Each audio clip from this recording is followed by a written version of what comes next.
So I was out of town during the Summer Games Fest, so I wasn't able to like react to or talk about it. But I come back to basically everybody letting their nuts hang, bro. What the fuck happened?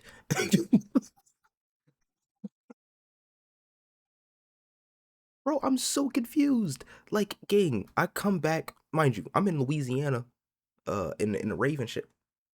I come back and all of a sudden everybody and their mama, Square Enix drops Final Fantasy 3 remake trailer, Kingdom Hearts 4 trailer.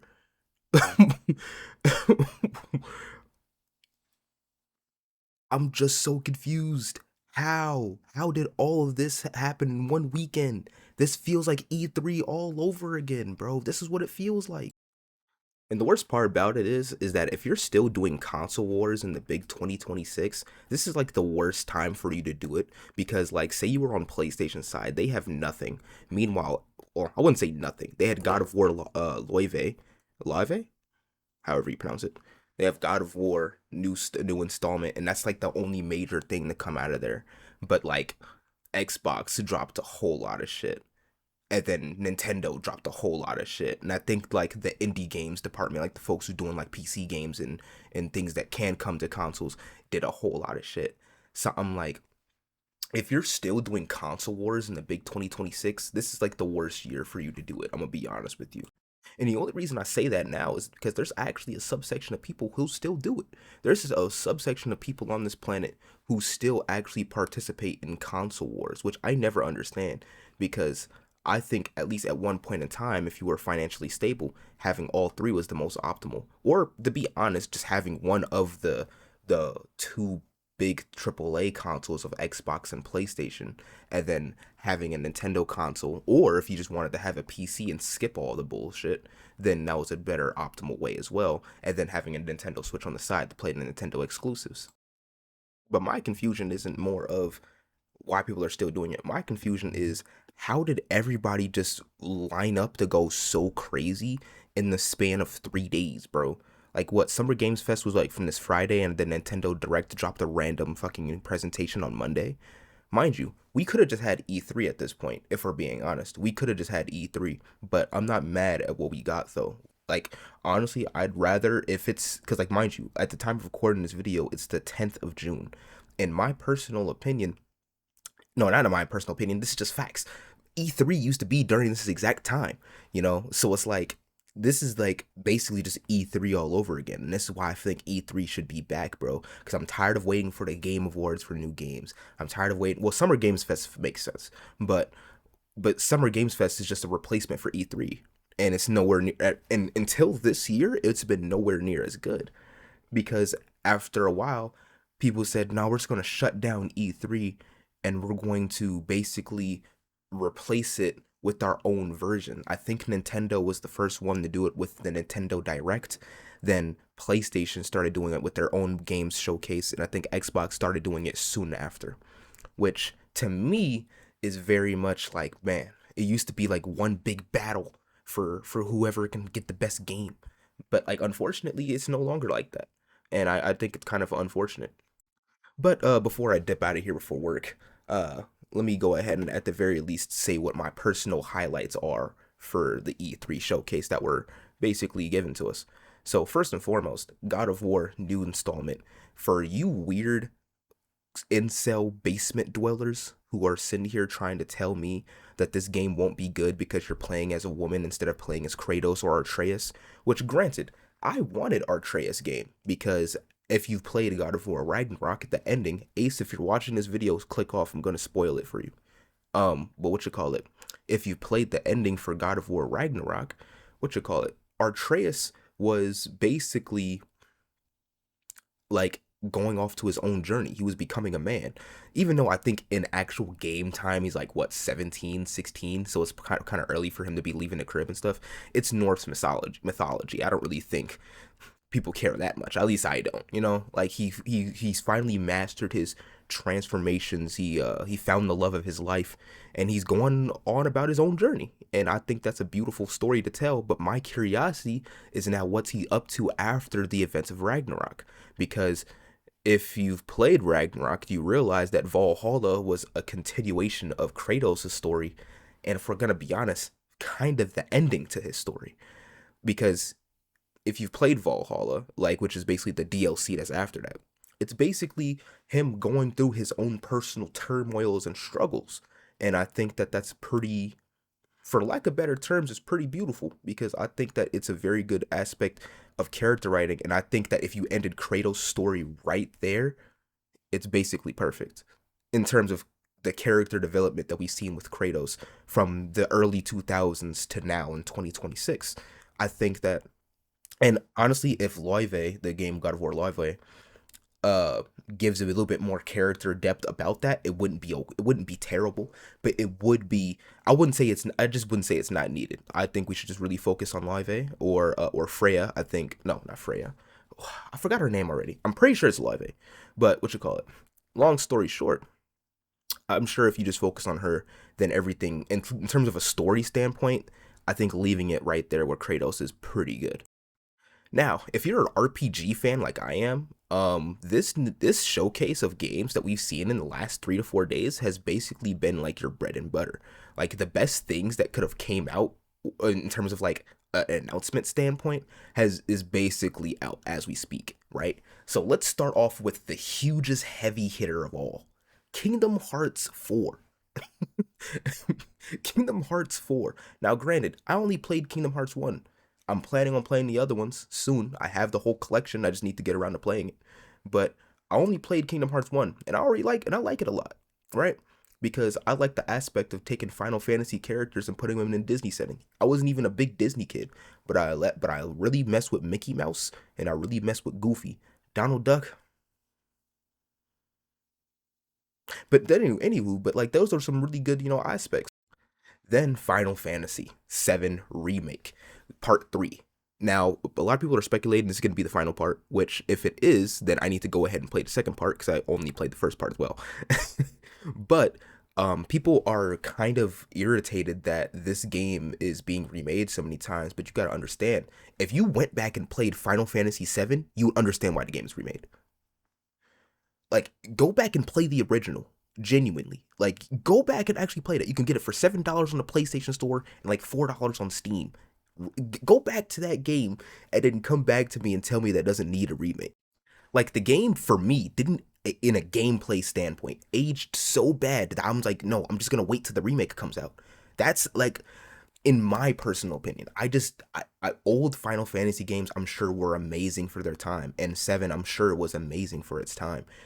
But if you told me that they needed remakes, I'd agree with you.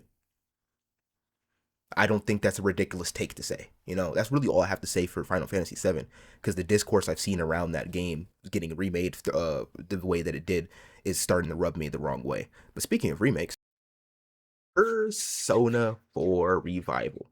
Now, this is an actual game that doesn't need a remake. That's the funniest part. This is the actual game that does not need a remake. That's like, out of all the games that you could remake in history, Persona 4 doesn't need one. Why do you ask? Because it's been remade like 3 times. It's been remade like 3 times. Got the original Persona 4, right? Then they made what you call it? Then they like reported it for the PSP, I think. But then because they had to remake it in order to do that. Then they, for the PS Vita, when that came out, they made Persona 4 Golden so they could come out on there. Also, I think PS3 as well, but that's neither here nor there. So it's like, you don't need to remake the game again. But here we are. And I get it, from a business standpoint, it makes a lot of sense because, what you call it? Persona 5 did amazingly. Persona 3 Reload did amazing. And Persona 5 Royal did even better.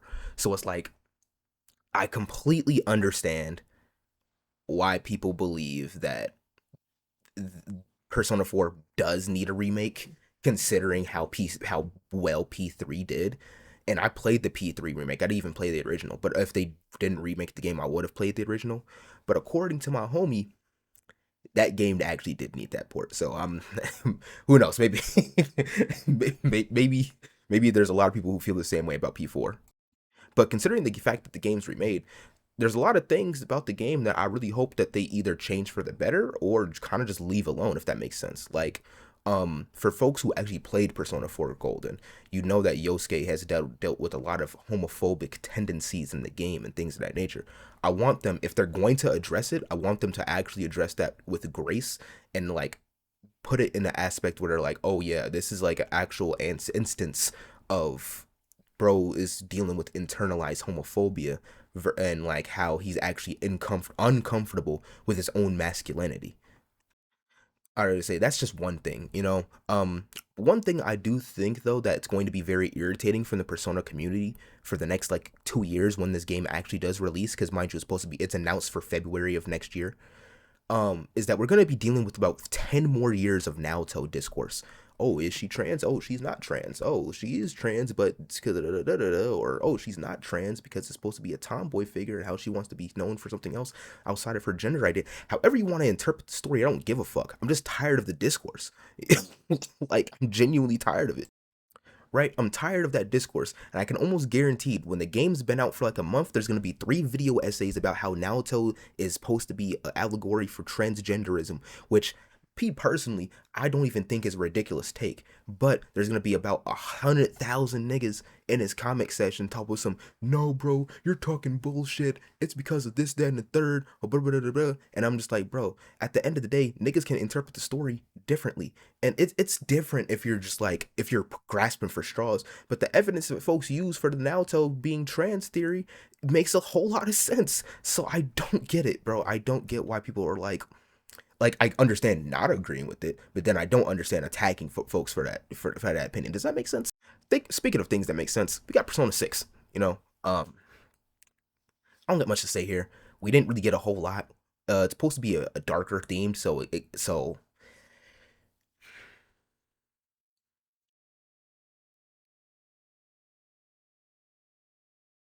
I don't know what to say for Persona 6 because I still haven't finished Metaphor 1. I'm still in the process of finishing. I'm very close. And I want to finish it very soon. But the way this game is going right now, I'm kind of mad that we're not getting a sequel. Like, something tells me that, like, everything good about Metaphor, they're just going to put on Persona 6. And I really don't like that. Not because I don't think Persona 6 should be out by now, but I think it's because, what you call it, Persona 6 just needs, hmm. No, I just think Metaphor would be great for a sequel. I don't know. I haven't finished it yet, so maybe I finish the story and people are like, oh, once you finish the game, you'll realize it doesn't have a sequel and whatnot. I'm just like, fine. But once again, these type of games are the type of games where it's like each story is different. It's not even connected. So it's like, I'd rather, I'd rather we get a sequel. But hey, who knows? Maybe that's coming in the future. And Atlas, if y'all happen to be watching this video, I seen The Weekend in the studio in Sega. I seen Pink Panthers. I seen Thundercat. I seen all these boys in the all these boys and girls in the studio. If y'all working on a Sonic game, now's the time. But no, besides that, I think those are like my big highlights. Obviously from a fighting game perspective, I'm really excited too because we got announced that Tifa is gonna be in Street Fighter 6. So that's pretty decent, you know. For Tekken fans, I know y'all probably gonna be mad at that, but we're gonna get Yujiro Hama. So let's be honest, we will be fine. Plus, if you're that mad, just pick up Street Fighter. It's a good game. It genuinely is. Street Fighter 6 is a really good game. Like I like it a lot. I mean, I'm not gonna sit here and act like I don't like it as much as I like Tekken because I like Tekken way more.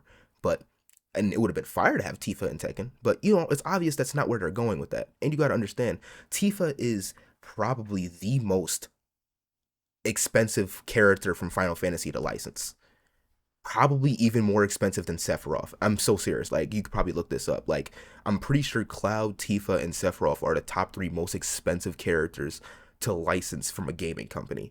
And like besides like fucking Mario or something like that. So it's like I think it's safe to say that like yeah, it would be nice to get Tifa and Tekken specifically, but we're just gonna have to make do with what we have, all right? We have Clive. I know y'all probably don't mess with Final Fantasy 16, but I do. We have Clive. We had Noctis in the previous game. I loved 15, so that wasn't really an issue for me. So it's like we're just gonna have to let rock with what we got. Other than that, though, I think we got like a Virtua Fighter announcement, and we got a new MC. I've never played a Virtua Fighter game before, so this will be my first one, so I'll be happy about that. But those are really like a lot of my big takeaways from the game showcase. So it's like, for lack of better terms, we're eating good. Gaming's eating good right now. What you call it? Like, I don't know how else to describe it. This is probably the best time to be a gamer, and not a I only play Call of Duty type of gamer. Because don't get me wrong, you are still a gamer, but this isn't for you.